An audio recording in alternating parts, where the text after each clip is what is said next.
queer ecology deals more with the queering of nature and the undermining of what we believe nature and wild to mean. It's an undermining of normativity. It's the breaking of biology. It's the breaking down of ecology, because it's looking at the facts, it's looking at the data that is so foundational to ecology and biology. It's looking at those things and going, but why are they foundational? Why are they things that exist? And how can we further break them down, not so that they are erased and never exist again, but so that we understand where they've come from, who came up with them, and what were the influences there? Because if you do that, then you tend to understand everything going forward. And biology and ecology in particular are subjects and sciences that most policies are based on. We base a lot of societal fact on biology. We change a lot of laws because of biology. We change a lot of our assumptions about people in the world because of what we know. And we do that based on what we've been taught. And so if we can break down why we've been taught these things in biology, if we can break down these structures that are said to be absolute in biology, then perhaps we stand a chance of breaking down a lot of the toxicity that exists in society, which I think is so necessary.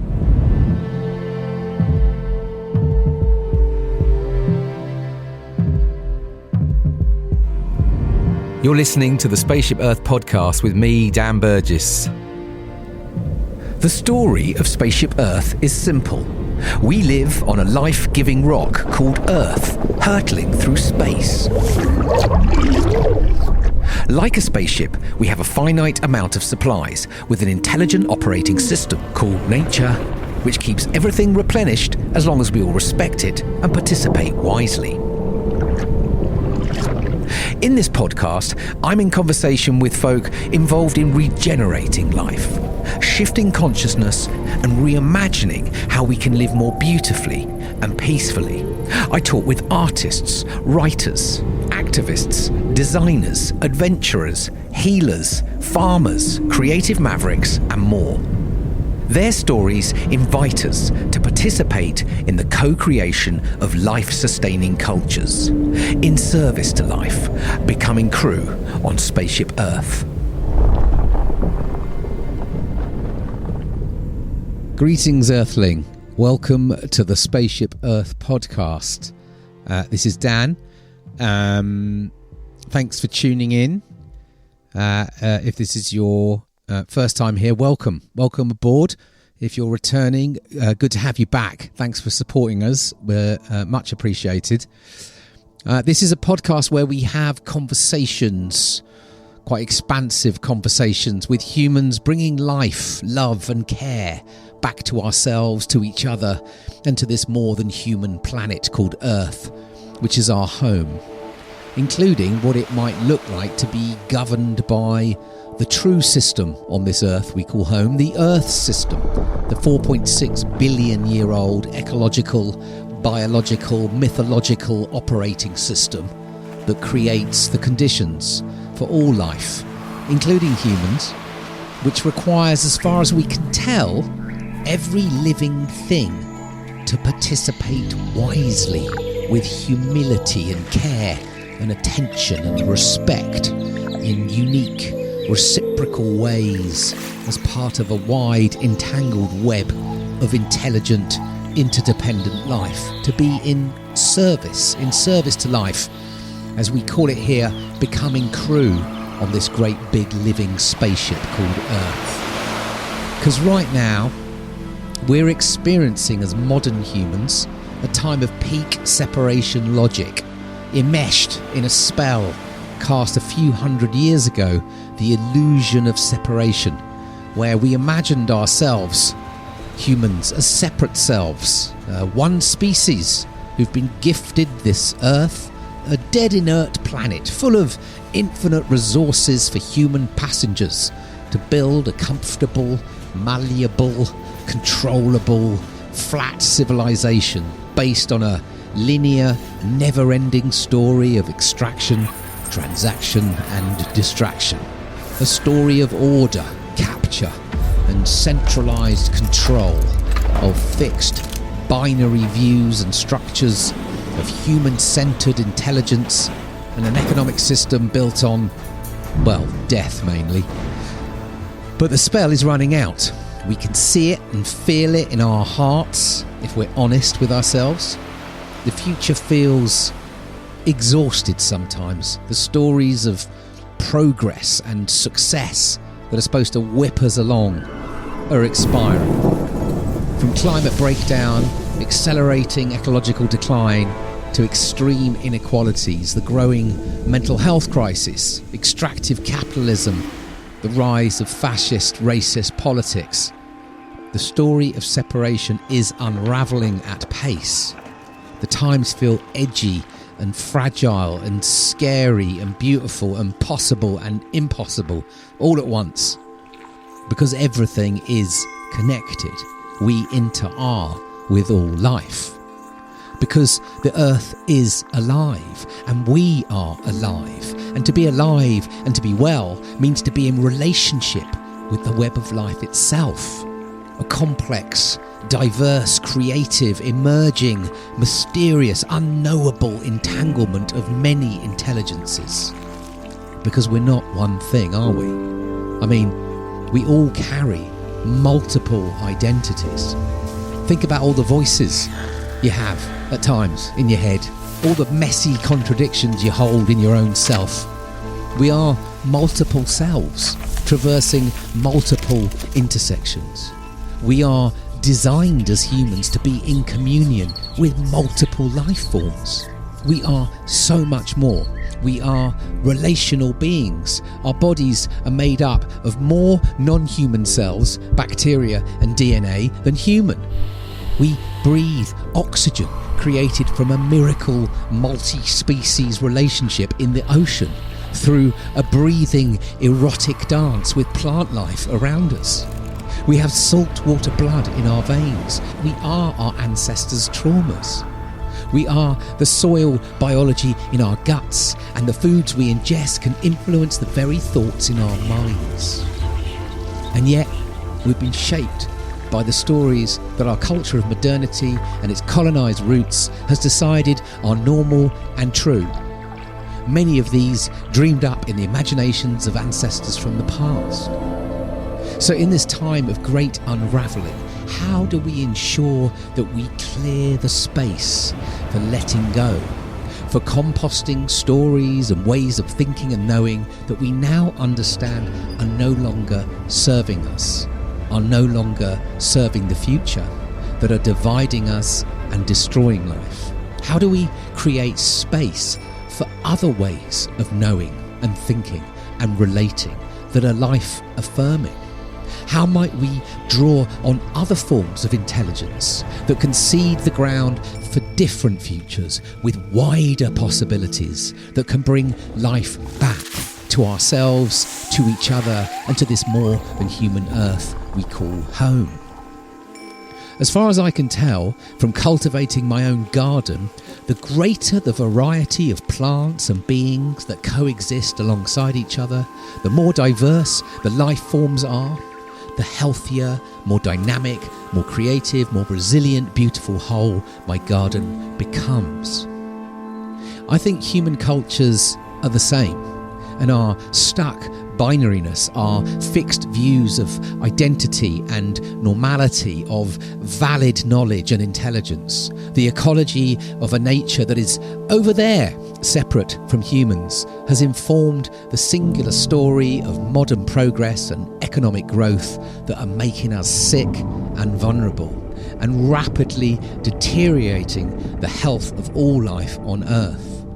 Because that's what monocultures do. They pump productivity for a while and then they deplete and degenerate, destroying and collapsing the diversity of life itself that we all need to live. So this brings me to this episode. I'm in conversation with Jasmine Qureshi, who's a writer, researcher, activist, queer ecologist, marine biologist, poet and storyteller. This, in my view, is an important episode. There's a lot in here. But I think this is a really vital offering that Jasmine is gifting us for these times. Jasmine is someone who I have a deep admiration, respect for the courage and creativity she's cultivating in these times to speak up to the harm and violence within the systems of modernity when it comes to the capture of identity, normativity, and the limitations of many destructive logics we have inherited. Their work explores the true intersectionality of life itself, the binary thinking and knowledge that has shaped our dominant view of nature, ecology and biology, and how those disciplines inform so much of the design of the human systems and the policies that govern us. In Jasmine's words, true intersectional learning must disrupt, take apart and dissect the system by which we learn and exist at the moment. And by doing that, we then have to relearn through the cultural dialogues and through the intersectional understanding, especially through the learned behaviours and lived experiences of Indigenous peoples, people of colour and communities of minority. This is a conversation that explores the connections between stories and identity at a personal and systemic level. The ways our identities and stories are intersectional in ways that are more visible for some than others, and how those with a deeper understanding of these intersectionalities can help us see other ways through these violent structures and gesture towards a collective liberation. There is always more we can learn from the living more than human world to help us understand and dismantle systems of harm and oppression. What if the more we can lean into the plurality and mystery of life and the living world, the many ways of knowing and understanding, the greater sense of belonging might emerge for us all? The more we can feel a sense of allowing ourselves to be our own unique, weird and beautiful selves, not to box our identities and ways of being under specific labels, but embrace our fluidity, our becomingness. We need new patterns, new shapes, and new seeds of possibility to disrupt these stuck and divisive ways of being, to expand our possibilities, and to create a diversity of identities, ways of thinking that can cultivate the life-affirming cultures required to bring life back on Spaceship Earth. After this conversation with Jasmine, I'd suggest that queerness is an essential life force and lens of exploration for these times. I really hope you enjoy this conversation. Please do comment, share, get in touch if any of this speaks to you. Be really fascinated to see what this brings up. So, this is the Spaceship Earth podcast in conversation with Jasmine Qureshi. Enjoy. You're listening to the Spaceship Earth podcast with my dad, Dan Burgess. Welcome to the Spaceship Earth podcast. Thank you for having me. I'm very honoured to be here. It's an absolute pleasure. So whereabouts are you on Spaceship Earth and how are you showing up today in this moment? I'm in London. I'm in Lewisham now. I feel like I've just moved here a few months ago. I think a few months ago is just moved here. That counts. So that's, I think that works. But so I'm in London. It's a really beautiful, beautiful day. I feel like I'm doing the weather now. It's a really beautiful day. And I feel like I'm showing up. I thought about this question and I thought, well, what does that mean to me showing up? And I'm showing up on my devices, on my camera, via audio. But I guess I'm trying to show up as the most authentic version of me in this moment, kind of carrying forward that spontaneity and that chaos, but that beautiful chaos, which I think is very reflective of nature and how nature moves. And we are part of nature, so I would guess we are part of that chaos. But I'm showing up as authentically as I can this morning. Beautiful, with all the chaos and order that's within you and around you. Yeah, I love that. Exactly. It's, sitting with all of it. So I've been kicking off the episodes this year with this with this question around. Some people laugh at me because I use the word vibes, but it makes sense to me. But I'm really interested in we live on this this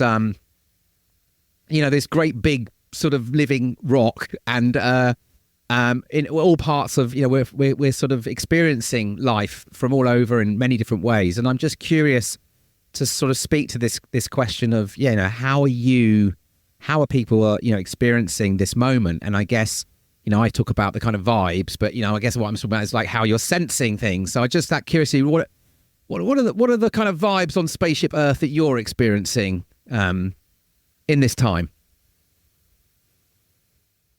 I mean, first of all, I also use vibes, so I'm not sure. I don't think that's fair, unless they're laughing with you, in which case that's joyful and that's growth. I love that.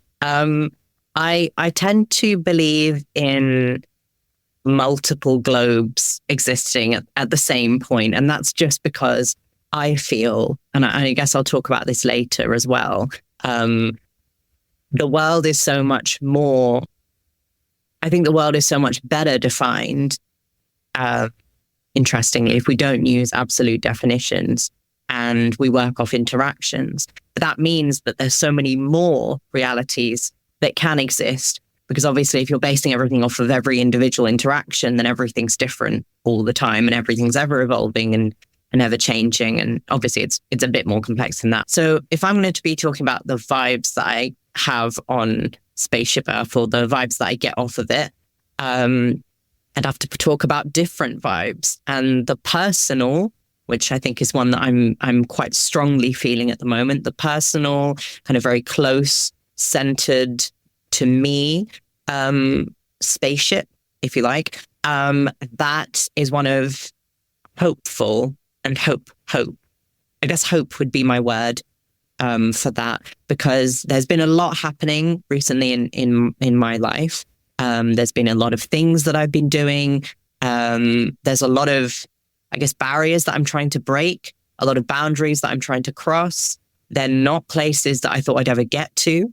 And they are definitely, they're causing me a lot of anxiety, but more recently I felt hope.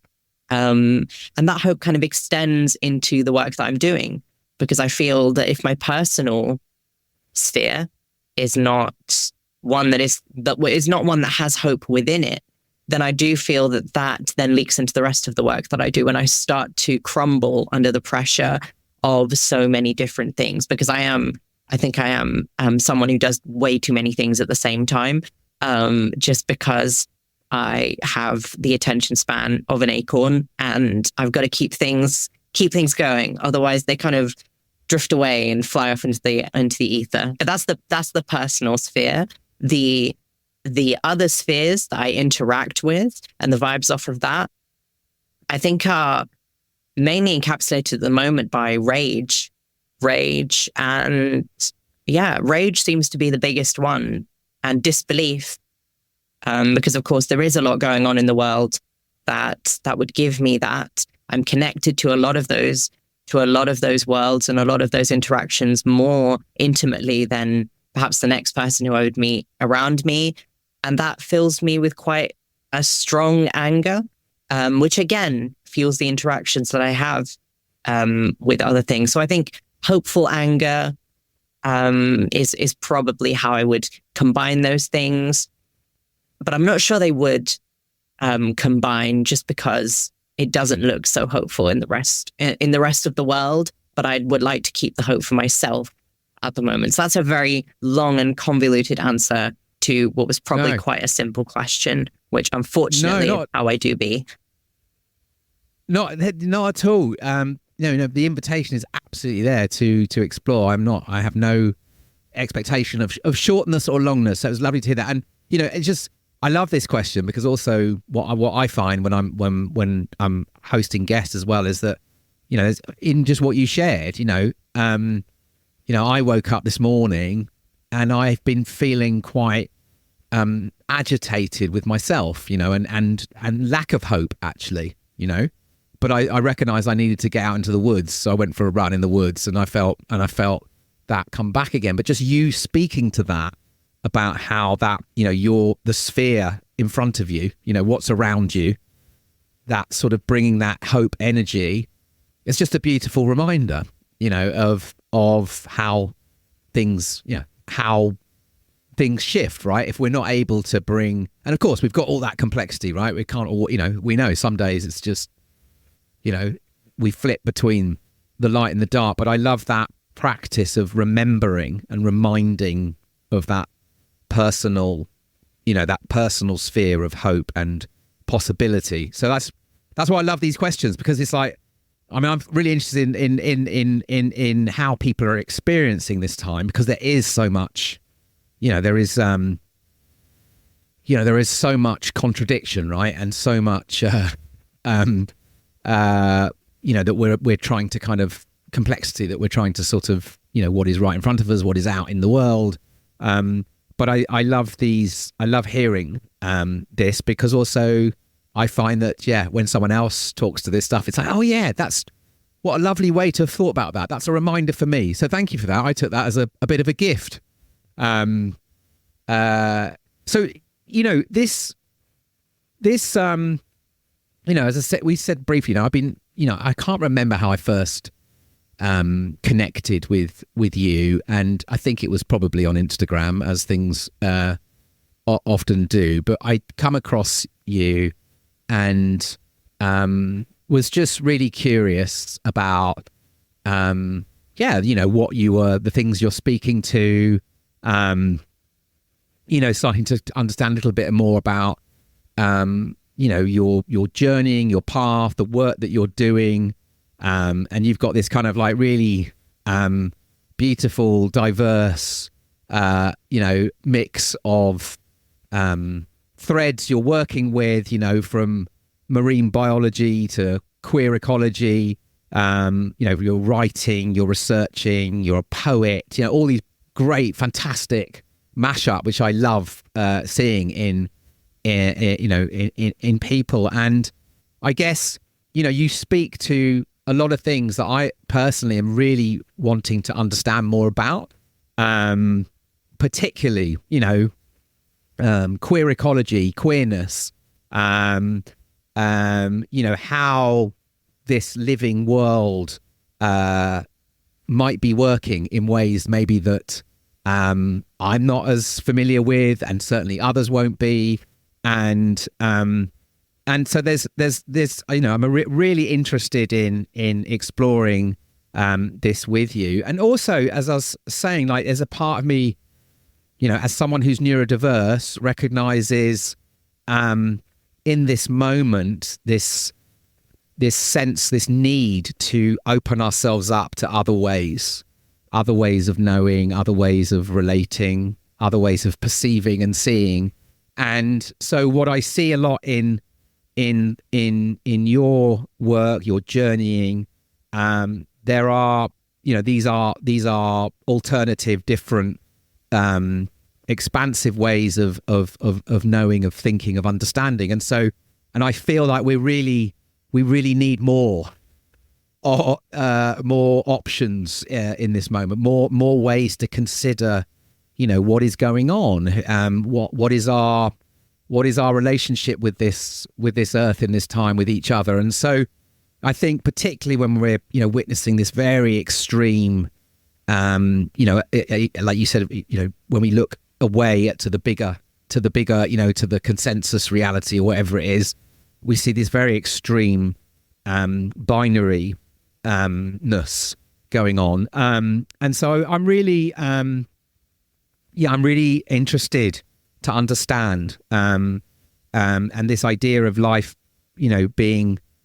life itself being radically diverse, and yet the sort of dominant structures that are kind of, are they falling apart? Are they tightening up? Who knows? But there's a real, at least in my sense, a real sort of monoculture, in those. So it just feels like I'd love to dig into all of this in this conversation, basically.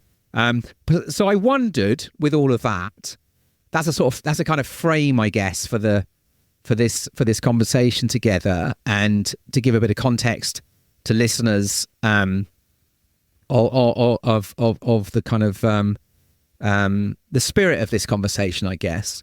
But I wondered whether it might be helpful to get going with, for you to give a little bit of, a little bit of your backstory has led you on this kind of pathway, because you have this. It's very bound up in you and your identity, and so I guess it would just be really interesting and useful to set a bit of context about the kind of seeds, the threads that have led you here. And then there's loads of specifics that I want to ask you. So would that be a good way to get us going? Yeah, Awesome. totally. I mean, I guess I'll continue into this probably 3-day talk about how I actually came to be here. It's definitely, it won't be that long, don't worry. I'm done. I can see your camera and the worry. No, I think for me, the identity is quite core.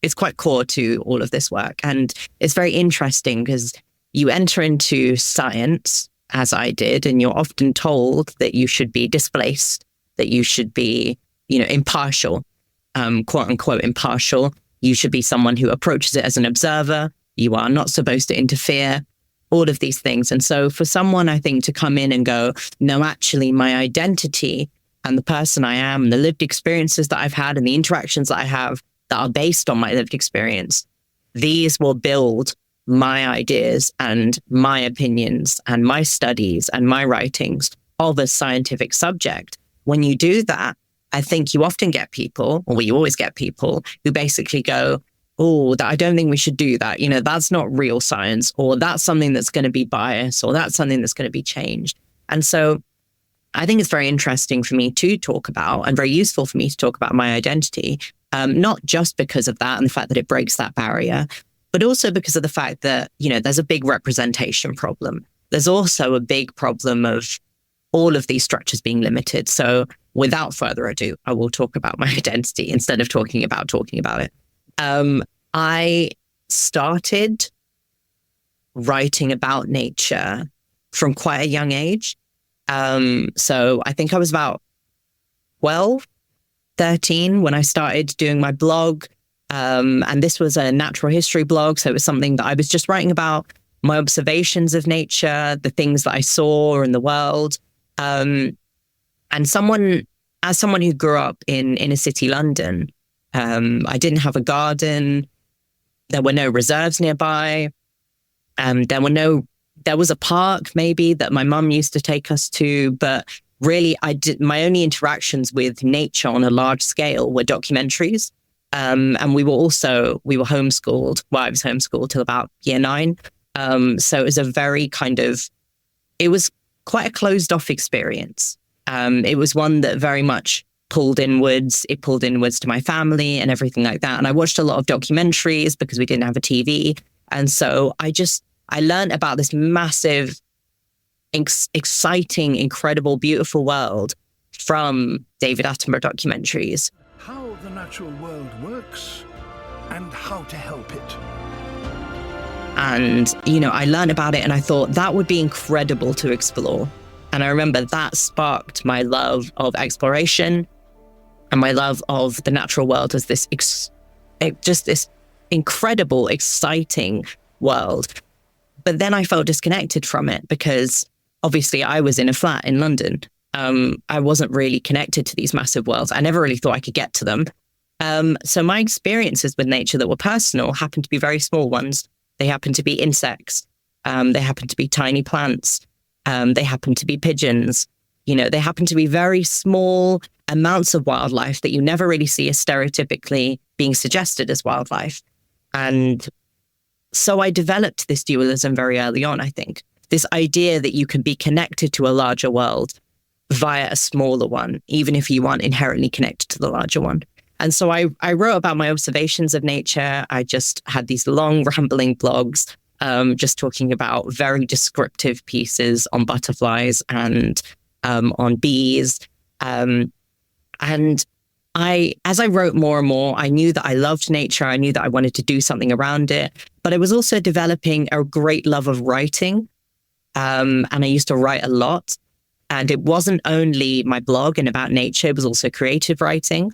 And so I developed this love of writing, and I really wanted to write about everything that I was interested in. And the reason I went to uni and studied marine biology is because I grew up in a very strict Muslim household. And I grew up in a household that was very influenced, as I've come to know, by the assumptions, but also the goals and hopes of my parents and of my grandparents. And I think when you're in that environment, and I've met a lot of people with immigrant backgrounds and a lot of people with global majority backgrounds who relate to this, you tend to get pushed into lanes that you don't necessarily know that you want to go into or that you don't want to go into.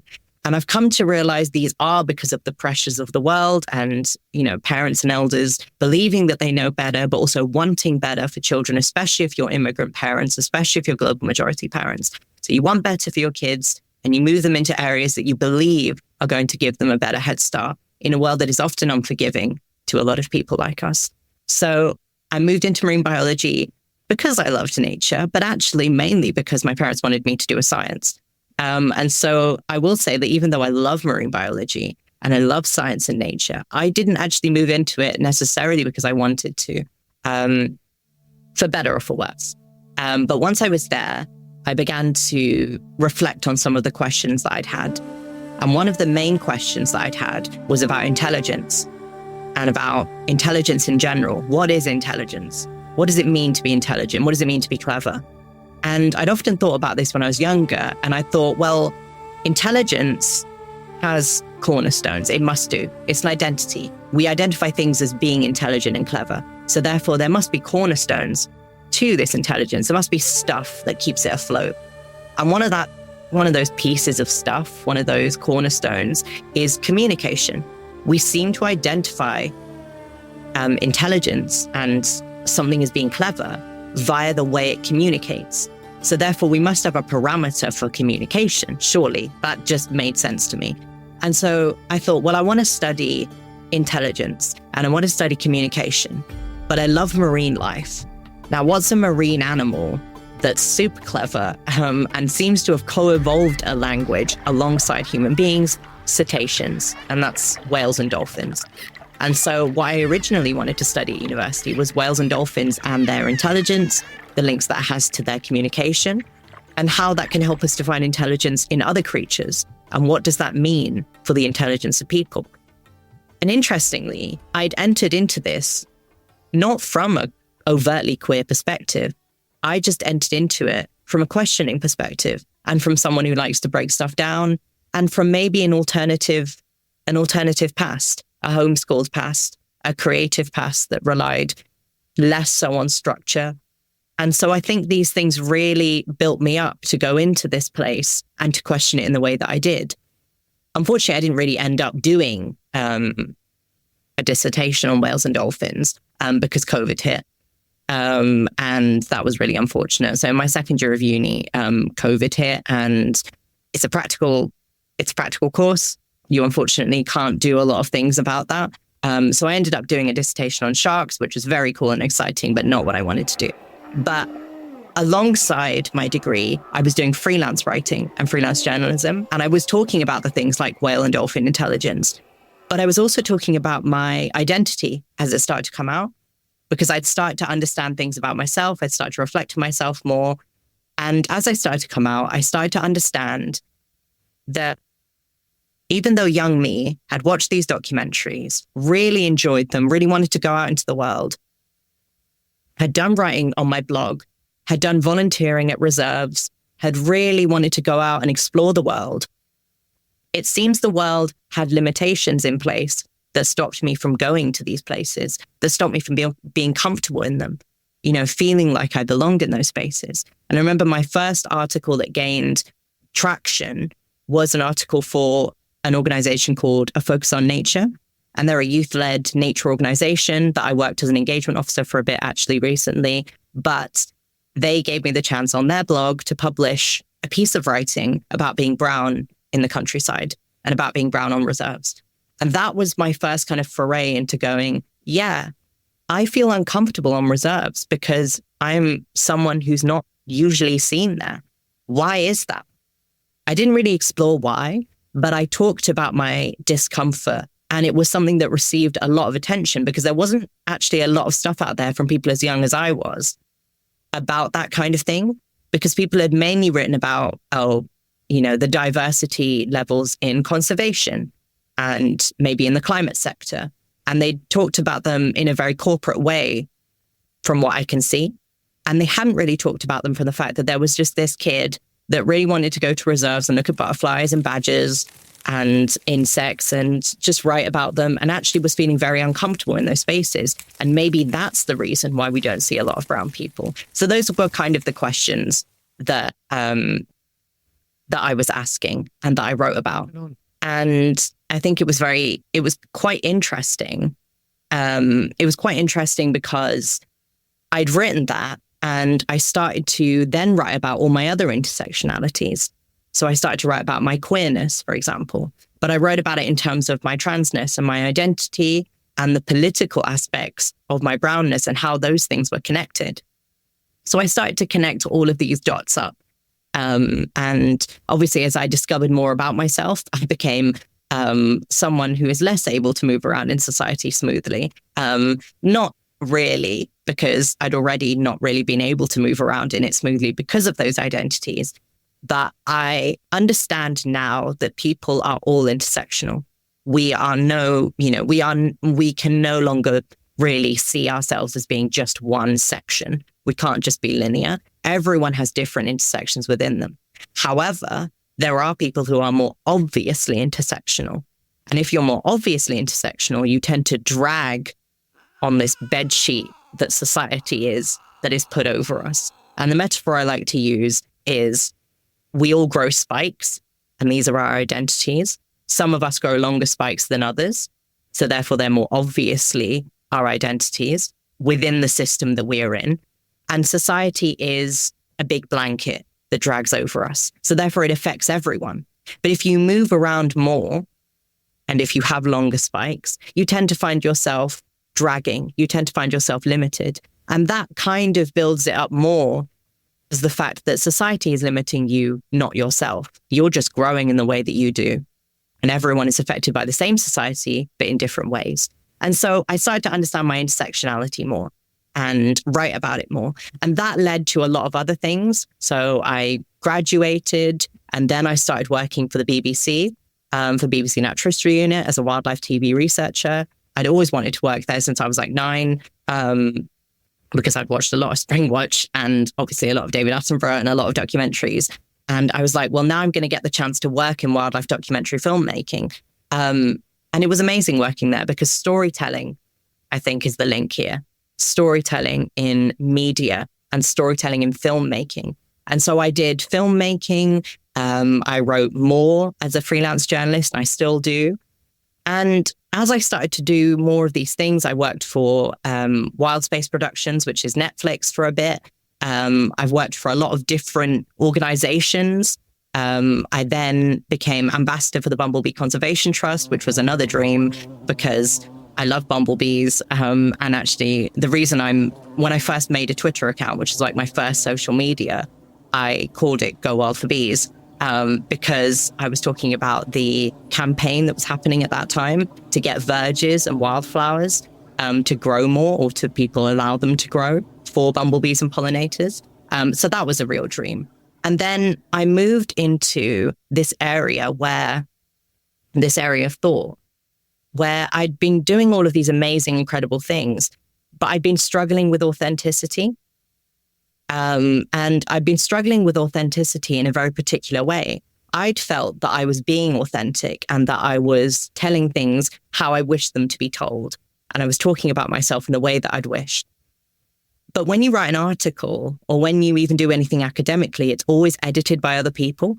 It's always something that goes through other people and other people's minds and perspectives. And this happens with filmmaking as well, because obviously you make the cuts, you make the film, you research it, but then it goes through a lot of other hands. And this is fine. This is perfect, I think, for community. This is perfect for structures and liberation to do with everyone, because it is to do with everyone.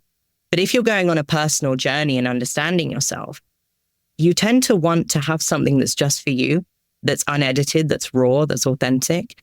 And I found this in poetry. And poetry for me has been the most authentic way that I can speak to anyone, that I can write at all, because it has no rules. It has no grammatical rules. It has no punctuation rules. You can do whatever you want, really.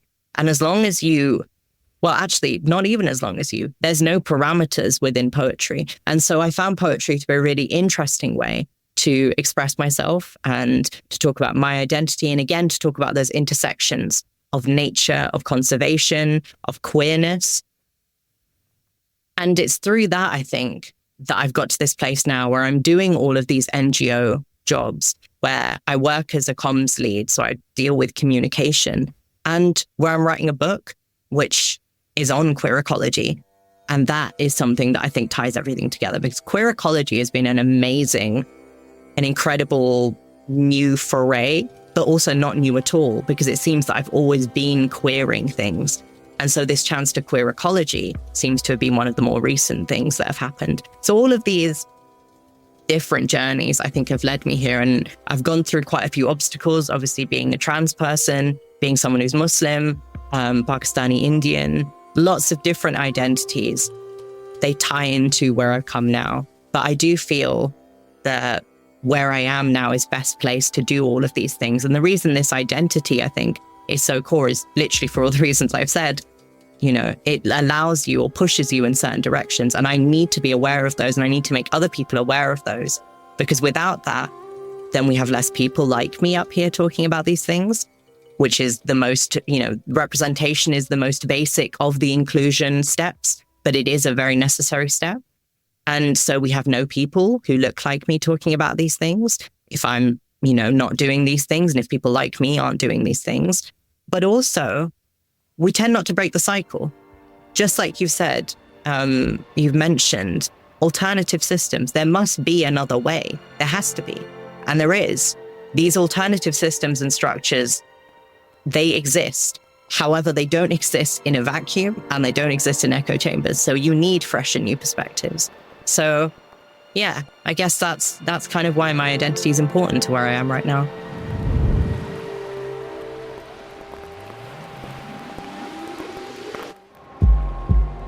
There are two stories on Spaceship Earth, a passenger story and a crew story.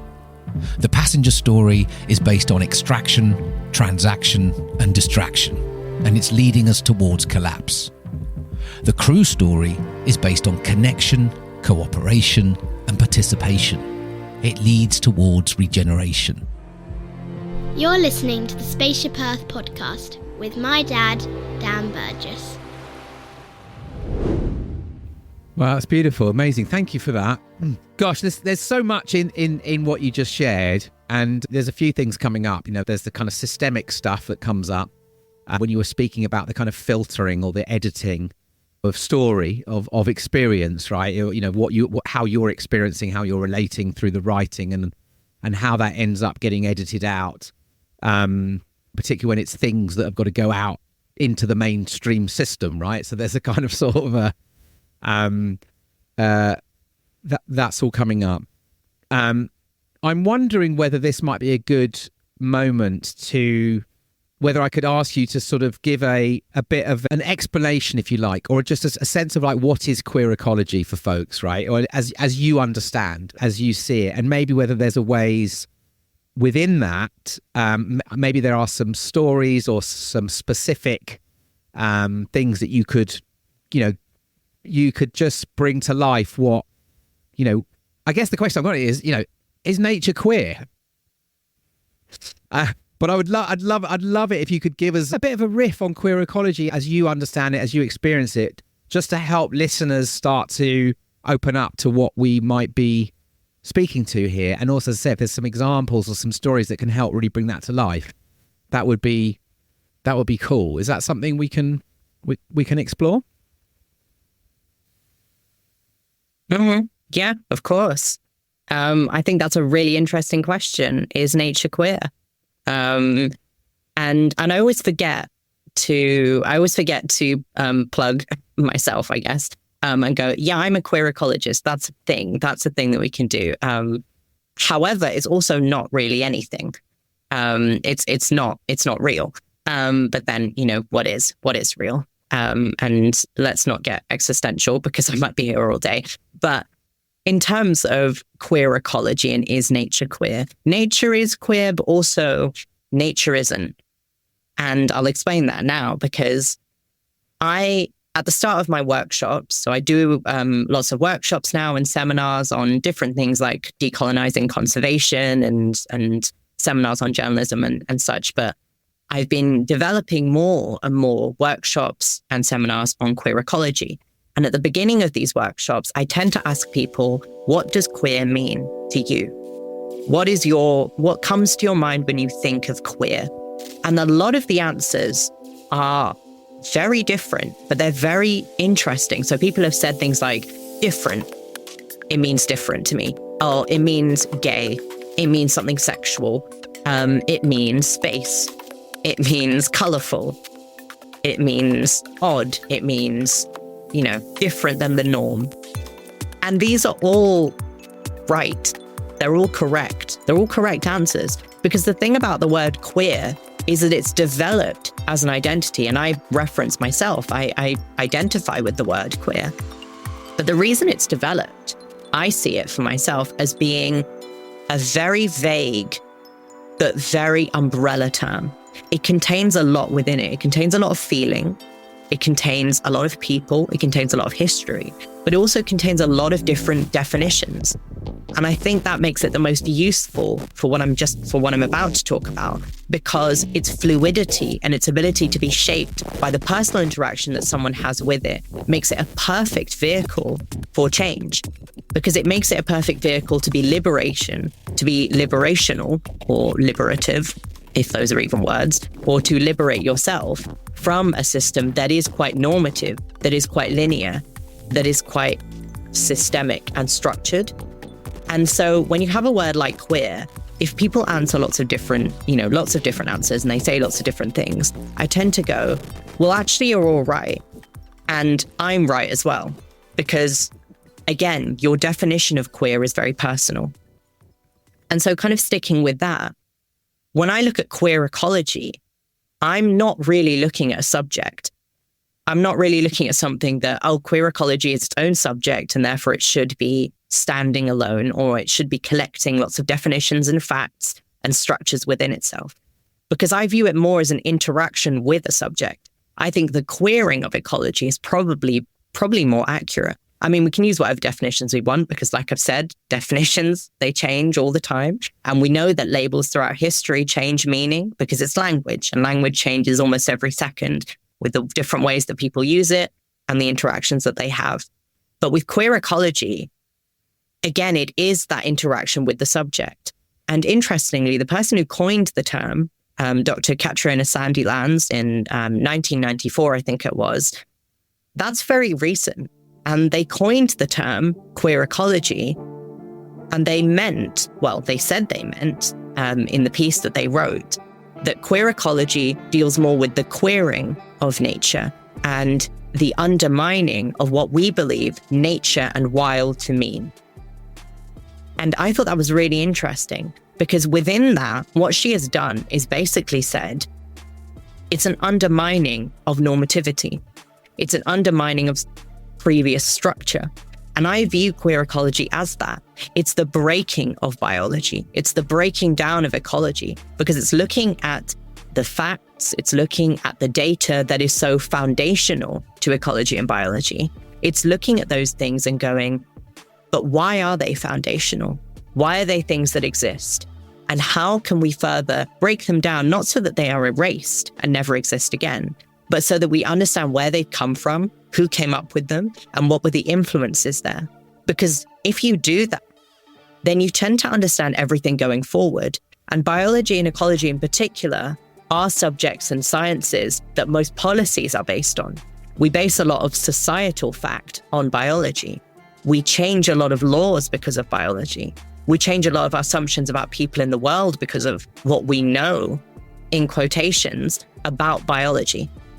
And we do that based on what we've been taught. And so if we can break down why we've been taught these things in biology, if we can break down these structures that are said to be absolute in biology, then perhaps we stand a chance of breaking down a lot of the toxicity that exists in society, which I think is so necessary, especially, again, as someone with my identity who's grown up facing a lot of that toxicity and that structure.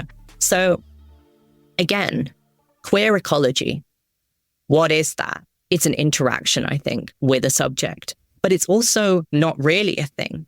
And to answer your question, is nature queer? I think nature is queer in that we are all a part of nature. Nature is a very large, very vague term that is often misconstrued or misused or mismanaged, again, based on the personal usage or conclusion that someone wants to make on a thing. And I think because we're part of nature and because we are inherently fluctuating, ever evolving, we are things that change. As much as we are limited or pushed into societal norms or structures, we tend to change, we tend to grow, we tend to push against those. And that's why struggle exists. That's why liberation exists. And so if we are inherently differing, if we are inherently ever evolving, then perhaps we are queer, if that's the meaning that you choose to go with for queer. However, and this is something that I reference a lot in queer ecology isn't really a thing that was invented when Catriona Sandilands came up with the term. I view that more as her suggesting something to exist or even conceptualizing. So she conceptualized something that needed to exist in a toxic society, in a toxic system, and she coined the term queer ecology. But the actual rebellion from those foundational structures, the undermining of how we understand nature and wild, the undermining of key concepts in biology has existed for many, many more years. And we can stretch it back to indigenous teachings and the initial rebellion against one of the first dualisms. So again, we're going to kind of round this all up and talk about binaries, because binaries are a thing that come up in society a lot. And I think if we're talking about binaries, then we have to talk about the original binary. And we have to talk about, well, one of the original binaries and one of the original dualisms. And that is nature versus humans.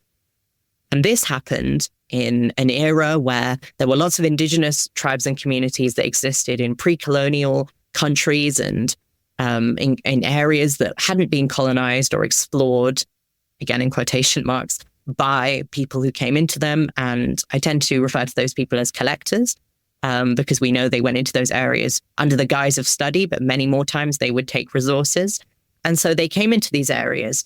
They met with these indigenous tribes and communities. And again, this is a vague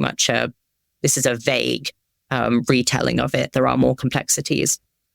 But they came into these areas and indigenous tribes and communities lived with nature, very much intertwined within it, in a way that didn't sit right with the identification system that was used by the collectors. And so coming up against this, there was this altercation that had to be made, because the collectors with Western hemispheric backgrounds, with Eurocentric ideologies, with structures and systems like heteronormativity, which is straight-centered norms or controls, with patriarchal normativity, which is toxic, overtly masculine or mask-presenting ways of communicating or controlling the world in a very toxic fashion. All of these things were things that the collectors and those people knew how to do. And that's how they used their identification systems. They used it in those directions.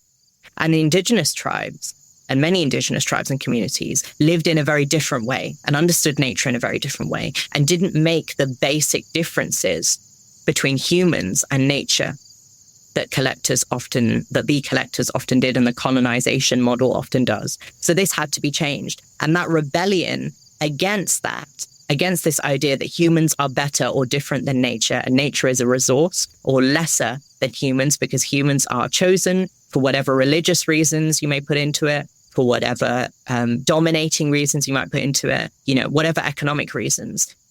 that was a binary that existed, humans versus nature. And the pushback against that, I see as one of the formative factors in queer ecology. Because coming from that and learning from that, the reasons why we don't want to split things into these absolute binaries is what birthed queer ecology. And oftentimes you reference speciesism, the idea that certain species are different than others innately because of, well, the fact that they've been identified as such. You get eugenics, you get racism, you get classism, you get all of these ideas of splitting. You get them from splitting humans from other animals. So queer ecology can be used to define and understand all of these other toxic assumptions and systems that exist in society, all of these other structures, because they come from them. So again, is nature queer? I would say it's queer if you want it to be. It's queer if you identify as such. It's queer if you explore it in a queer fashion. But queer is a white term. Queer is a term that came about not very long ago. And queer ecology is a term that came up, in 1994. That was not that many years ago at all. So to use an absolute, nature is queer, I would disagree. To understand nature from a queer perspective, that's pretty cool. To break it apart from a queer perspective, that works, I think, for now. It will change in the future, but I think the ways that I'm talking about it and the ways that I'm understanding it from my point of view, these are all personal structures, and they are necessary because we need to have that personal development and that interaction and that connection with the work that we're doing, especially as queer people, global majority queer people within nature. But we need to also understand that all of these things have sources too. Now, within queer ecology, I get a lot of examples that people will come up to me with. And I started off with a lot of these examples where people will go, oh, well, it's about gay animals, isn't it? For example, the most famous example, which I'm always raging against, is gay penguins. People come up to me all the time and they go, oh, well, obviously, it's okay to be gay. Being gay is natural because penguins are gay. Or, for example, there are a lot of other species that people would suggest they're gay, so therefore it's okay to be gay. Now, I have both a problem, but also I love this. I love it because it offers within a structured system that is toxic, that, pushes you to be heteronormative, that pushes you to conform to a certain status quo. You have these little gems within it that are desperate pleas for freedom. And these desperate pleas for freedom are things like certain animals exhibit gay behavior, so therefore it's okay to be gay, and you can't use the argument that being gay is unnatural because it exists in nature.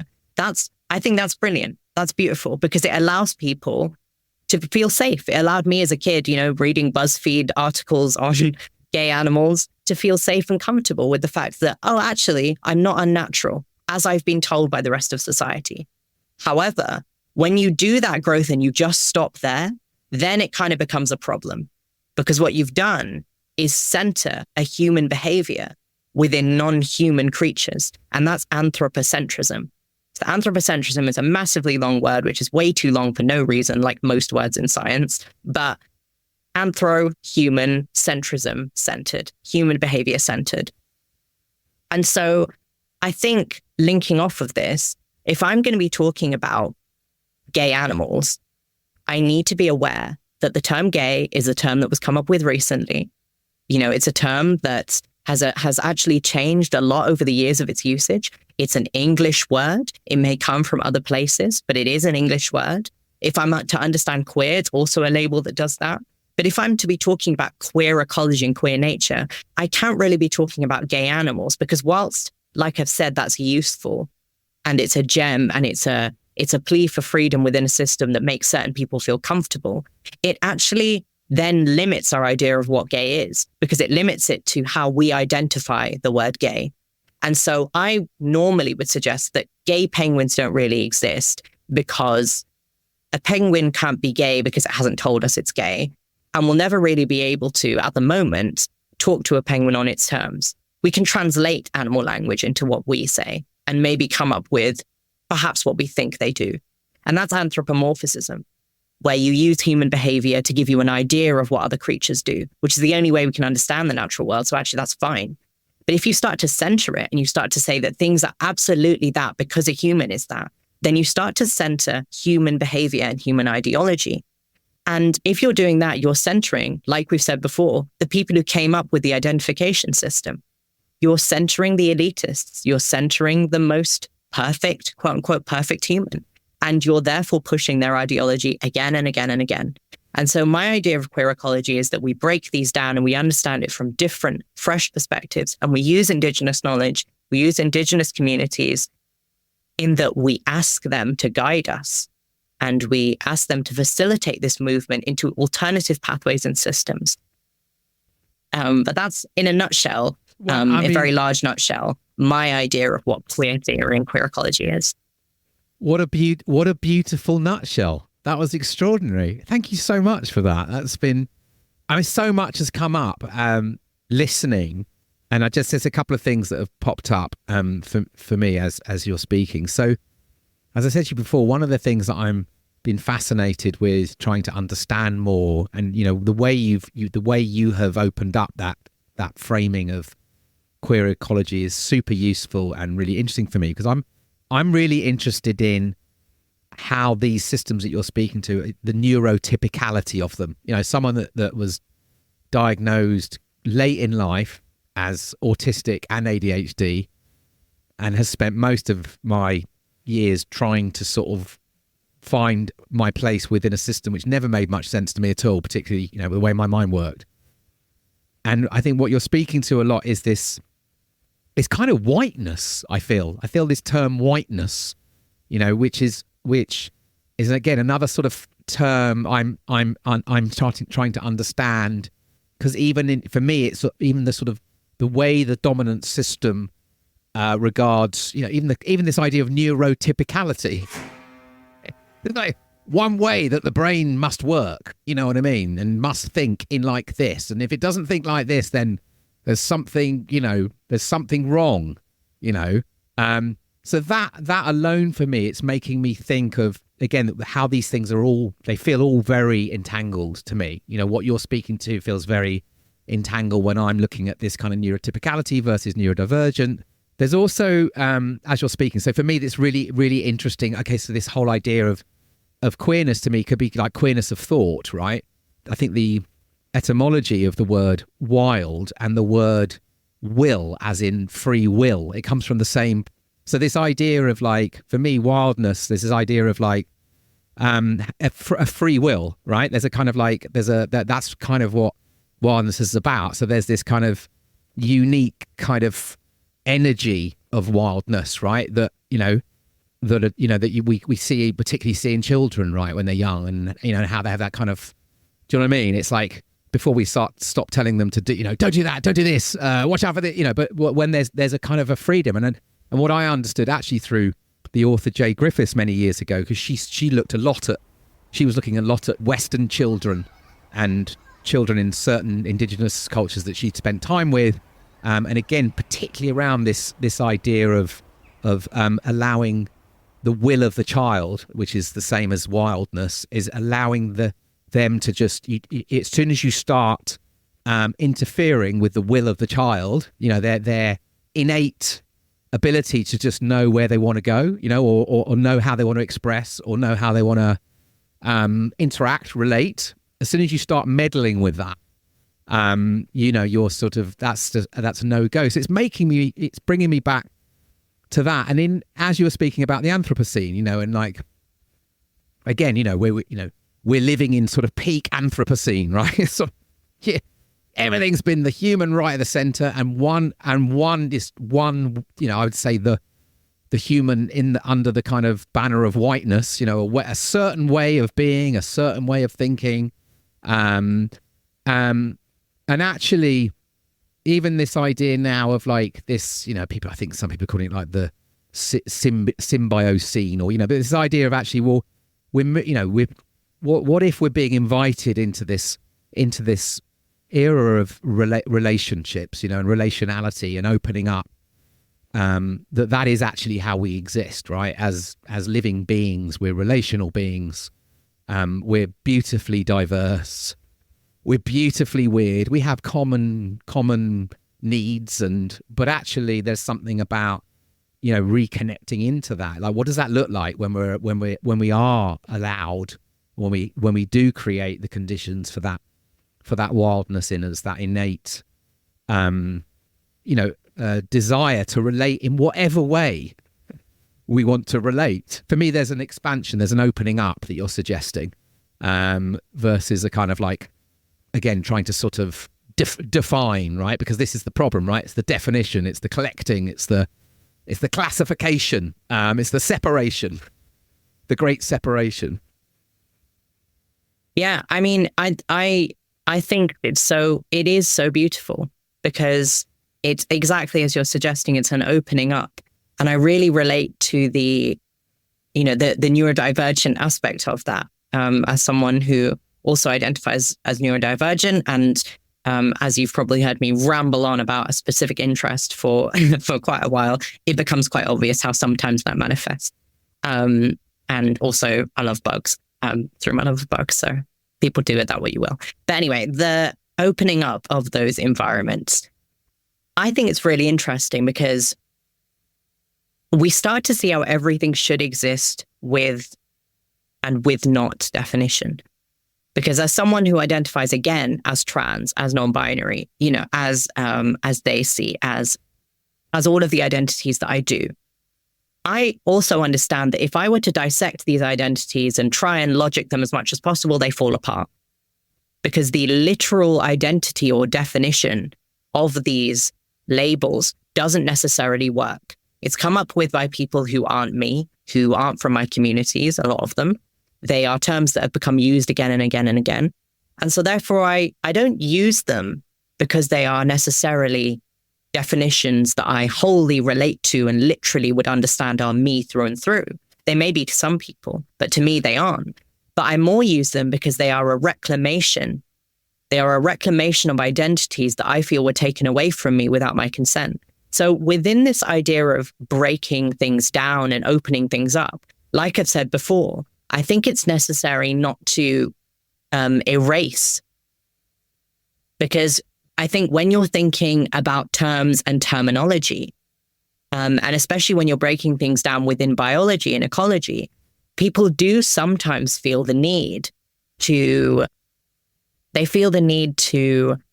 break things down, to break these things down to the foundations, and then to get rid of all the evidence, and then to just go forward. We're just going to keep going forward. And I think that's not necessarily a good idea either, because you need to have the things there that you've broken down, and you need to have the processes and be aware of the realities that we exist in right now. Because then what you could do is you could end up erasing things and doing them again and again. You could end up making the same mistakes again and again, but you could also end up closing off a lot of people who don't identify with the journeys and with the structures and with the things that you've done. So for example, again, using the word queer, it's an amazing word and it shouldn't really have an absolute definition.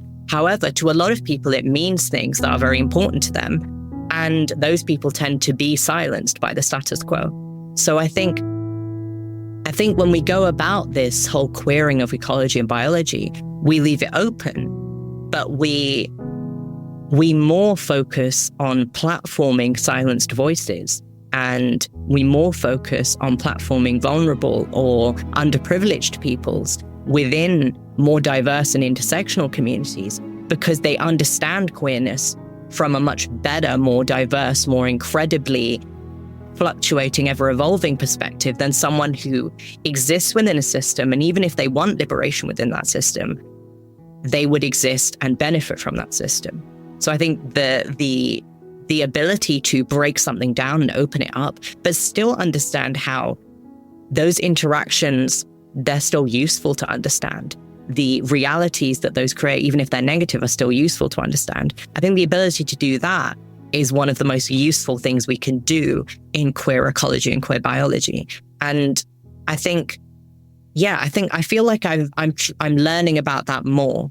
So there are so many different creatures on the planet that exhibit behaviors that they don't make sense to the stereotypical human identities and the stereotypical human identification systems. They just don't make sense. And that's really cool, because if they don't make sense and they argue with that, then there is an alternative system of doing things. There is an alternative way of doing things and of structuring things.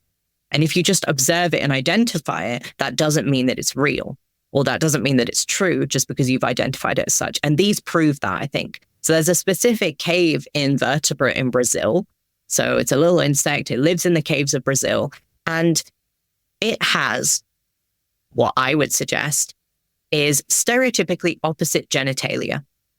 So the one that produces eggs has a big ovipositor. And if anyone doesn't know what that is, that's basically it's a big tube that produces eggs. Ovi, ova, eggs, positor, depositing. So therefore you're depositing eggs.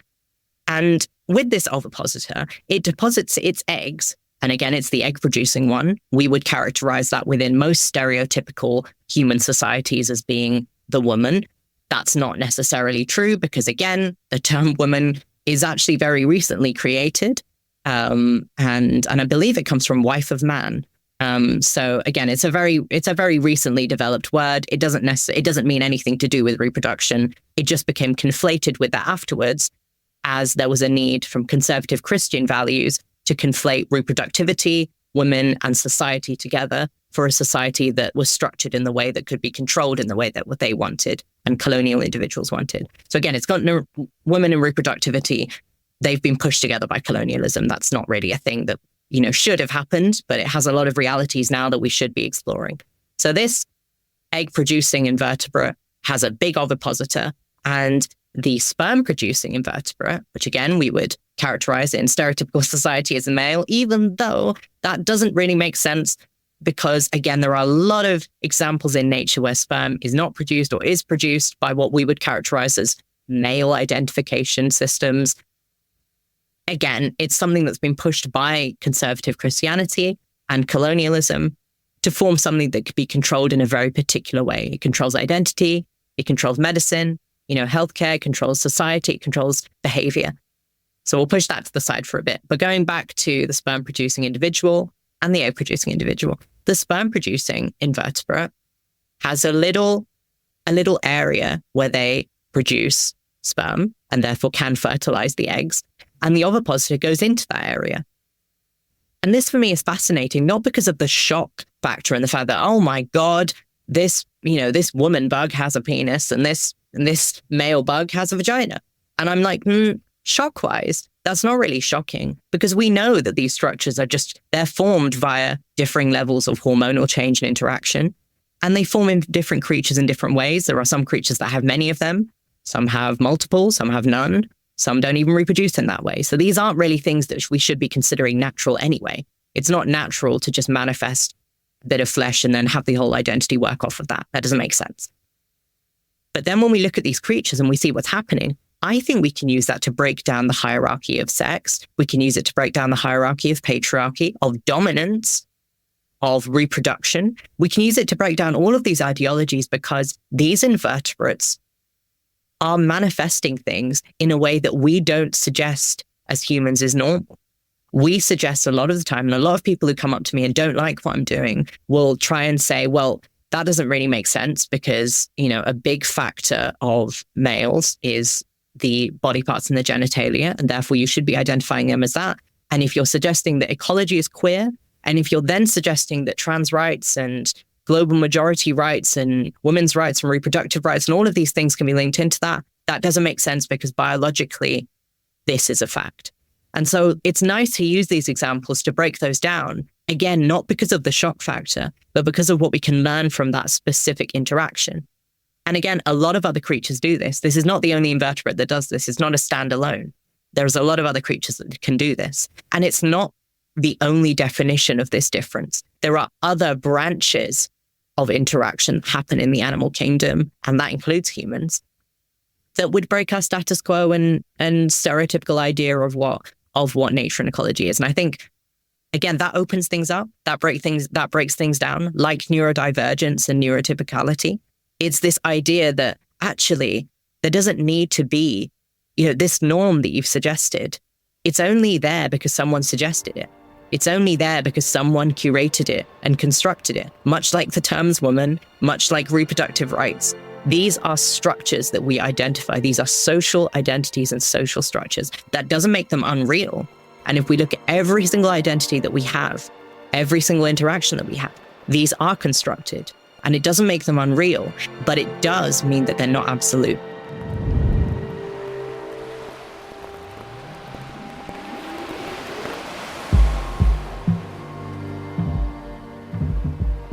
We live on a life-giving rock called Earth, hurtling through space. How bonkers is that? You're listening to the Spaceship Earth podcast. If you'd like to support the running of the Spaceship Earth podcast, head over to our Substack and sign up. You'll get every episode straight to your inbox, weekly writing, plus other crew offerings. We're grateful for whatever you can give. Join us at becomingcrew.substack.com. Gosh, that's amazing. Thank you for all of that. There's so much. The articulation is really appreciated, and again, it's bringing up a lot of thoughts to me. One thing, just on what you finished in conversation I had recently on an episode with Al-Noor Ladar, and he talks about us being, remembering that we're contextual beings, that we are products of our context, of our reality. So often we are experiencing structures, beliefs, ideas, stories that came out of the imaginations of our ancestors not that far down the line, based on the context of the realities that they were in. Nothing is actually fixed. We create these kind of structures to help us kind of organize and make sense of the world. But actually, what if this invitation in these times is to begin to hold these things less lightly, right? Less tightly, to open up more, that they are, they effectively, many of these things are stories, right? They're stories that we have created based on how we have been perceiving things, how we've been relating, how we've seen ourselves and our relationship to other beings or each other or whatever. And we develop these kind of stories that then shape how we design what is normal, the systems, the structures, whatever. They are coming off stories. They're coming off relationships, and they're coming off contexts, like moments in time. And so that's what I think is both exciting and beautiful. But also, I understand how this is challenging for so many people, because we haven't really been, at least in recent years, we haven't been kind of conditioned to deal with that sense of aliveness, that we're sort of part of this ongoing evolutionary becoming that, has seen humans to be at the top, but actually we're the babies, we came last, we're the youngest species. So how would that flip things, when we start to sort of see ourselves as what you're speaking to is the energy I get when I'm listening to you, is this beautiful invitation to be learners. But this, it's making me think when you're talking about the invertebrates, these other creatures have been here, so much longer than us. And like, if we can open up now to if we could really expand our intelligence. You started this conversation with that question. You were really interested. That was your thing about intelligence. What is it? But actually, almost feels now there's this. How can we learn to draw on and really appreciate all the intelligence that sits within all of us as humans, those of us, the ability now to open up to the voices and the people and the places that have not been heard in the design of systems. Then there's all this other more than human intelligence. There's all this kind of intelligence in our bodies. There's so much that's available to us, which to me feels like the possibility of the times, because I find, sometimes looking out into the system and looking out into the consensus, and it just feels so limiting. The binariness of, who's right, who's wrong, who's good, who's bad, who do we trust? Is it them or them? And it's kind of like, it's so limiting. And I wonder whether kind of whiteness and Western, highly Westernized modernity is actually, it's actually kind of like depriving us of a really full existence. People, I think, are under this illusion, this spell that this is how you live. Personally, I think, it's so limiting. It's just, we're limiting what it can be to be a human on this earth. I mean, I would completely agree. I really enjoyed when you were talking about kind of loosening the grip, because I think that's quite a fundamental part of it, isn't it? It's the fact that we can hold on to things, but we needn't hold on to them so tightly that they become the only thing we ever hold on to our entire lives, because that is the limitation. And then we talk about, obviously, whiteness and the structures of limitation, and they come from those colonial structures. And whiteness happens to be one of the most definitive, most, I guess, powerful is quite a positive word, and I don't really want to give it that positivity, but it has that power in today's society, in modern systems and structures. Whiteness has been the overtly controlling colonial power within everything. And when I talk about colonialism, I use the words occupation and exploitation, because that's what colonialism, isn't it? When you colonize a thing or a place or a mind or a body or a mindset or a land, whatever you do, you are occupying the space with ideas, with people, with structures, with anything, and then you're exploiting it. You're taking away from it. And exploitation is quite a negatively tinged word, I feel, because when you're exploiting something, you're taking away from it without giving it due consent, without putting back into it.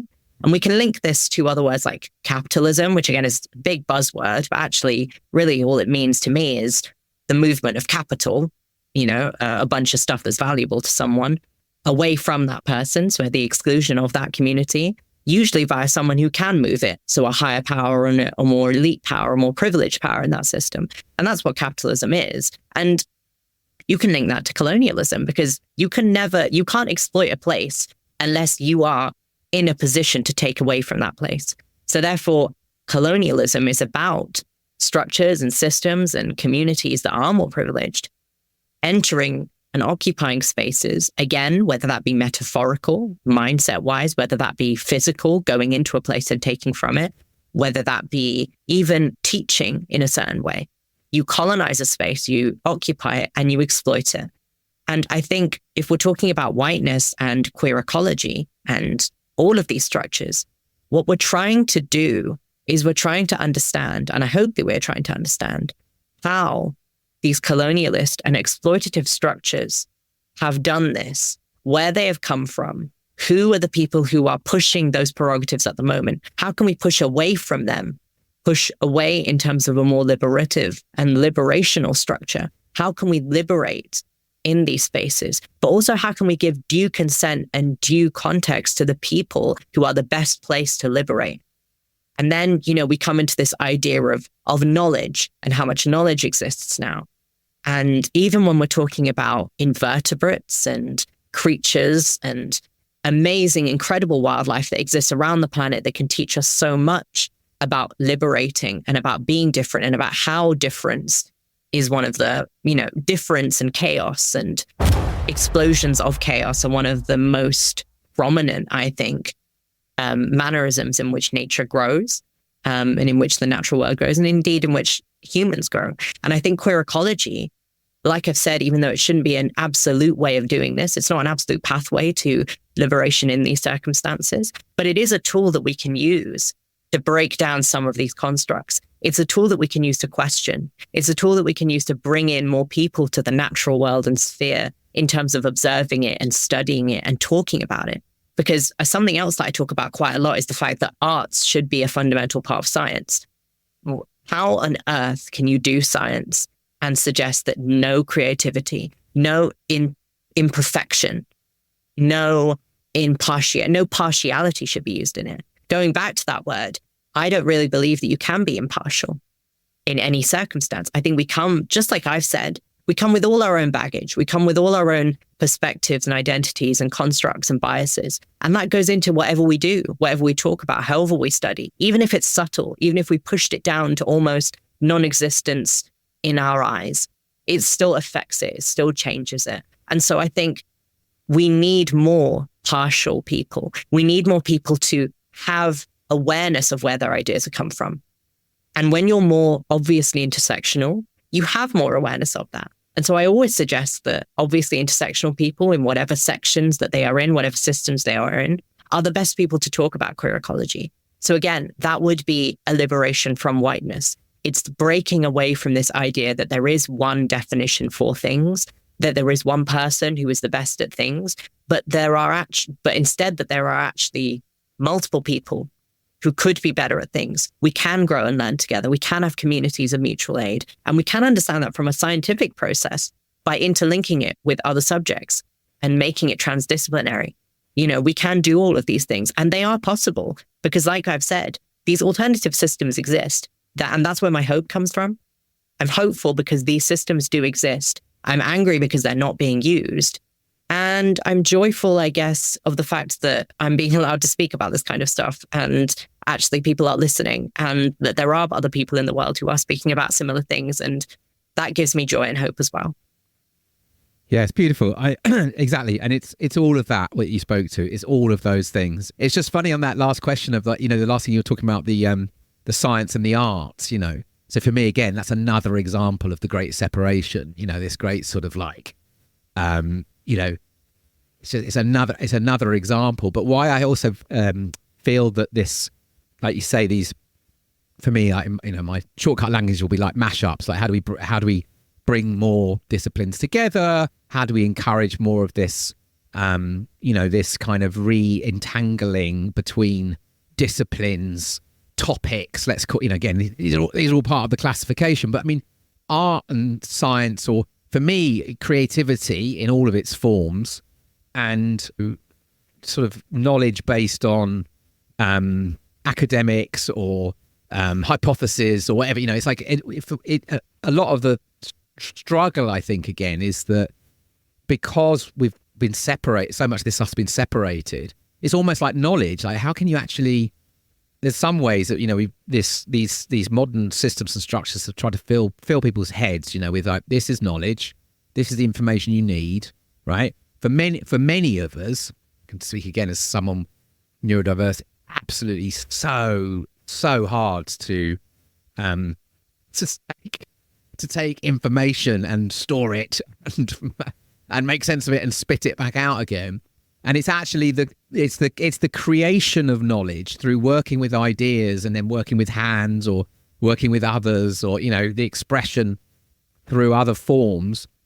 That, to me, that's real knowledge. It's felt knowledge. If you're just being told things or having stuff dropped into you all the time, it's like, how does that develop? A sort of healthy human that's able to understand how learning is. Do you know what I mean? Or how I'm relating to this knowledge. What's my connection to this knowledge? So anyway, I'd love to ask you a couple of specifics. Just thinking about how in these times, this need to kind of imagine, this need to have our kind of imagination opening up so we can start to imagine different possibilities, different realities. And that feels such a vital thing at the moment with, again, in a kind of culture that seems very stuck in this binary way. You can't really see what else is possible.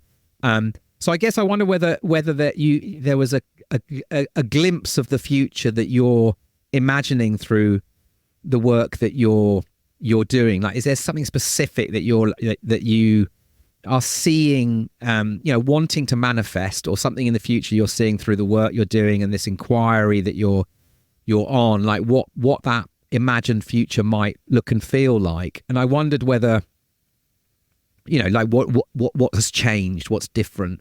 And I connected to that because I'm very interested in this podcast, and also in the work we're doing with Becoming Crew, and just generally this idea that we have to practice this, we have to practice now these imagined futures. I feel like my bingo word is interesting, because I keep saying everything's interesting, but it is interesting. And I think whenever I'm asked about, so I've talked about this before, whenever I'm asked about the future, I talk about futurisms, and specifically global majority futurisms, and this idea that you can weld together the previous knowledge of things and the previous understandings of things, not to go back to that way of being and thinking, but to understand more of the key concepts that are alternative within it. And then to, again, meld that together, or weld that together even, with queer ideology and understanding that exists right now and creating an entirely new system and future. And so what I see is something that I don't really know what it looks like, which is a strange way of putting it, but I would hope that actually the future looks very different to what I can see. I would hope that it looks more like the combined essence of multiple people working together, multiple people structuring science, art, studying, observation, creativity, thrival, growth. It looks like communities working together to form this, but it also looks like liberation. It looks like the freedom from the toxicities we are seeing now, the struggles we are seeing. I would hope that the work that I'm doing leads towards that because it is innately connected to that. I get very confused a lot of the time, actually, when someone is talking about queer ecology and they don't mention liberation. They don't mention the liberation of peoples around the globe. For example, the people of Palestine. For example, the people of Congo. For example, the people of Yemen. They don't mention the liberation of peoples in societies and structures. And I would hope that in the future it becomes more normalized to understand that we are intersectional in the growth that we have, that we are intersectional in the liberation that we have, and that you cannot hope to talk about the conservation of bumblebees without actually understanding the systemic issues of toxicity that are enslaving people across the planet, because they are connected. It is all connected. And I hope that through this work and the work that many other people are doing, that we see those connections more obviously, that we are aware of them. And I also hope that I'm not useful in the future. I hope that I'm not forced to a use. I hope that I'm not forced to do things because they are necessary and they are desperate battles, again, for liberation and freedom. Because like we've just talked about, those are not sustainable to liberation. I hope that I am comfortable and that people like me are comfortable within environments where we can learn and thrive and grow because we want to and because we wish to. And because we are supported enough to do so by the communities that we foster and the nurturing that we have. I hope that that's the future that I'm not sure I can see at the moment, but I really want to see. And I think that is a futurism because it's all of these ideas. It's not just one thing and it's always going to change. So even if I've suggested a thing, it should be possible to change it. It should be possible for it to evolve further and to change, because I'm just one person and I have a finite view of the world. I'm saying these from my personal experience. But if someone comes along with an entirely new perspective, an alternate system, I would hope that they break down the ideas that I have and construct new ones. That's my hope for the future at the moment. And the hope that the work that I'm doing informs that and pushes towards that. Yeah. Beautiful. Thank you. We explore this story on this podcast, and we're being invited into this crew story, which is, much more how this more than human world works, right? There's it's a sense of serving. There's a sense of finding our place and being in service to the greater whole. And that's about connection and about participation and about cooperation. Some of the qualities of the crew story. And I guess that's why this podcast, we're bringing people on who, for us, are upholding that kind of spirit of crew. And so I guess always ask that question, like, right at this moment in where you're at and what you see going on and the work you're doing, how would you, that invitation of becoming, and let's say for us, it's very much this ongoing becoming, but what does that bring up for you? What could you leave our listeners with on the invitation of becoming crew? Oh, really interesting. Again, so many interesting questions. This has been such an amazing talk, by the way. I've really enjoyed it. I think, becoming. And what does that mean? Well, I hope, again, and actually the way I've imagined saying this sounds a bit weird because I was like, I hope I become many, which sounds like we are hive mind, which, I'm not really sure that that's like a useful thing to spread, but maybe it is, because I think my journey here has been quite hard. The obstacles that I faced, I will not lie, have been life-threatening. They have been horrible. And I think as the person that I am, I struggle within the spheres I work in. But the thing that has supported me through it has been community, has been crew, if you like. It's been people around me who I've worked with, who I've lent on, who I've been supported by. And the only hopeful answer sometimes that I can give to people who ask me on panels sometimes, what's your advice for someone moving forward in such a toxic system and trying to make change? I would say that having a community, having a crew, having a family, chosen family, whatever it might be, having a system that you can lean on when you are too tired to do the work that you are doing, having a system that you can learn from, that you can gain from, that you can thrive within, that you can just crumble within. This is so necessary. Whether or not that be useful in the future, whether or not we come up with a different way of doing things, maybe we will. But for now, within this system that is so hard to exist in for so many, but does offer so many, again, communities and gems of hope within it, the only way to foster that and to nurture it and to provide a place where you can grow, I think, is via community. And so I think that's the hope, isn't it? That's the hope, is that you become part of something that you can rest within. You become part of something that you can lean within. And yeah, you truly do become it, because you become dispersed within it, you become interlinked within it, and you form connections and understand people in ways that are most personally comfortable to you and ways that you feel are comfortable to you. And I can't define that for other people. But for me, I've come to know some of the ways that I connect with people and the ways that I've been able to trust people. And that's been a massive part of my hope and the things that have kept me going. I love that. It's like become part of your own unique ecosystem. You got to sort of like, we all need our sort of diverse, connected, supportive ecosystem. And I love this idea of like when spaces and crews where you can also just collapse and be held as well, right? Because it's reciprocal, right? But there is I think it's something we don't speak to enough, and I think it's really beautiful that you've put it like that. To find, creating these kind of these mycelial networks, these little ecosystems that we can all be part of, where we can actually hold each other at times and support each other as well. Because I think that's so part, and that's that interdependence, right? It's kind of like we can't exist without each other. So I love that. Thank you, Jasmine. So I wondered whether to close. I always wanted to say, what you mentioned to, because I do, I see such courage in you and how you work and how you speak.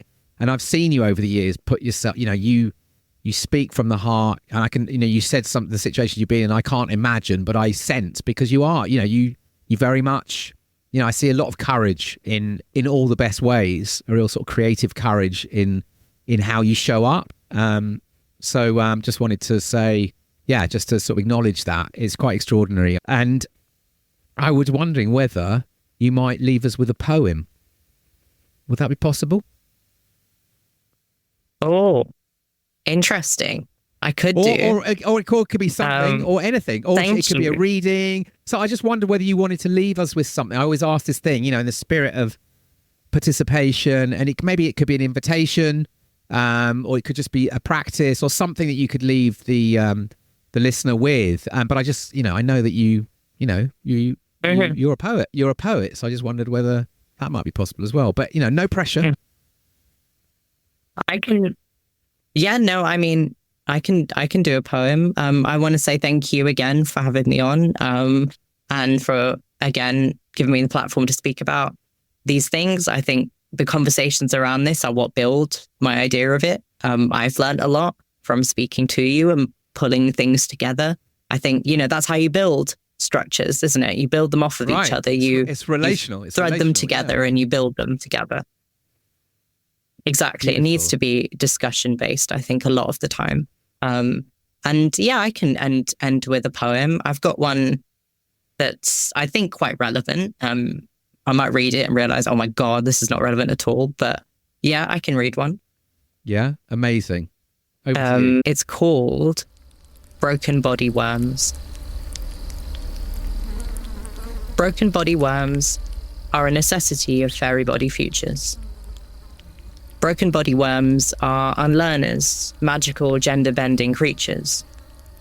Broken body worms break body and mind, spin-trap themselves in cocoon of grass, mulch and rind, lather up organs and casing, crushing, altering, dissolving and breaking.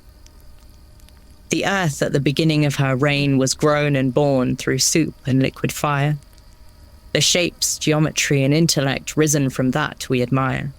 We sit in our whitened rooms, spotless and hungry for knowledge, time and power. Yet we never let the thoughts of one such genius among us flower. That of the broken body worm. From adult baby grasping hard fast to root and stem, mandible chomping, colourful sometimes, even feathered emblem. Take the energy of a rock coated in life, the one born of mixes and soup and spice, forged in fire, take that power and break your body. Break the body, little worm. Unlearn the placement of identifiers, the position of qualifiers, the use of quantifiers.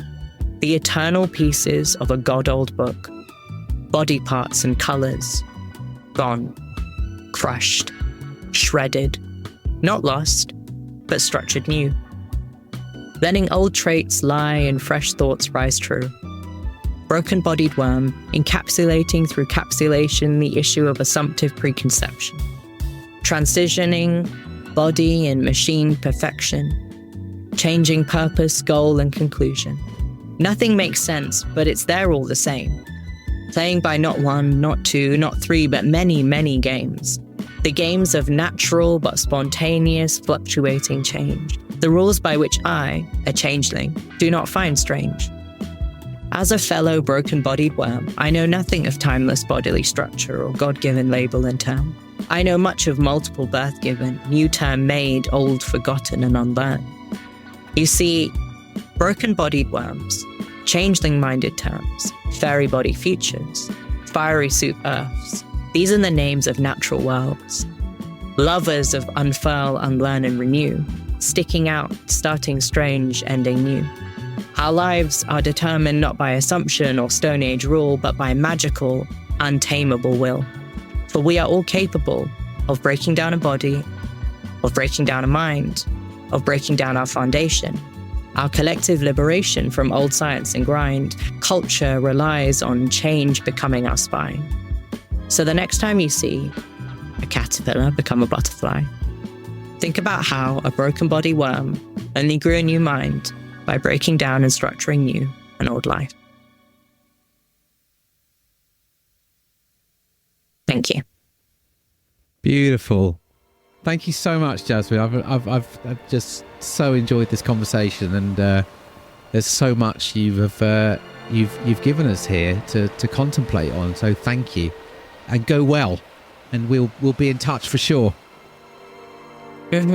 Yes, I would love that. I would love that very much. Thank you so much again. It's been, an absolute pleasure.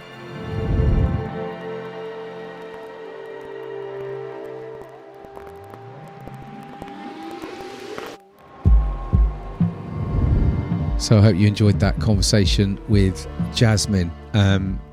Check out the links to their work in the show notes. And you know the score. Like, if you took something from that conversation, there's a lot in there, right? If you took something from it, please share it. Send it to a friend, post it on your socials, give us a little review on your podcast provider. Put a comment on our Substack or on the Instagram. In the spirit of this living earth that we're part of, this spirit of reciprocity, that's how we create these new cultures, these more interconnected cultures. So anything that you can do to seed this conversation a little bit further would be most appreciated. If you'd like to support the podcast, We turned on listener support a couple of months back. Many of you have begun to support the podcast with monthly donations or annual donations. It's about the price of a pint a month to support the production and costs of creating these episodes, the writing on the Substack. Go to becomingcrew.substack.com and you can switch on listener support there, or if you've got no cash, that's totally cool. Still subscribe on the Substack and you'll get updates on new episodes to your inbox, news on gatherings that we are hosting. We've been hosting a whole season of online gatherings. We're calling them unlearning sessions, where we're bringing guest teachers, many of whom who feature on the podcast, for these participatory experience, a couple of hours in duration, and they've been going brilliantly this year. And then we have an ongoing community of practice, Becoming Crew community of practice, that are open to connect on the Wheel of the Year. That's 8 times a year. We're about to start offering some on-land experiences, including a overnight solo out on the land. A weekend we are hosting and guiding on the edge of the city of Bath, where I live. More details on that if you're interested. That's going to be a beautiful thing. And yet so many things are coming up.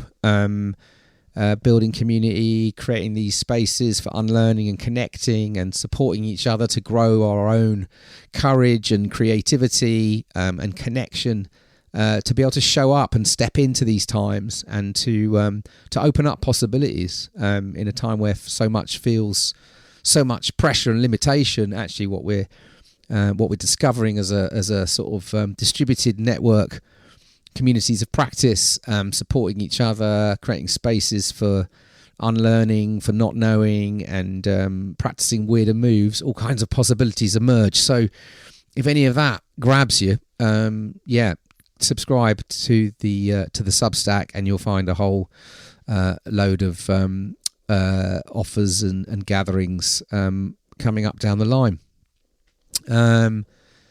So thank you for listening, and thank you for joining us here on the Spaceship Earth podcast. Look after yourselves out there, and take care of those around you as well as yourself, and keep sort of re-entangling yourself with the web of life on the landscapes around you in the places you call home. Until next time, peace and out. This podcast is created in service to life. For you. It takes time, funds and energy to make. If you'd like to contribute to the running costs, you can donate the price of a cuppa or a pint. Find the link on our website. This podcast wouldn't exist without the following crew: Charlie Shred, Audio Jedi; Seaman Home Burgess, Engine Room; Willow Burgess, Jingles;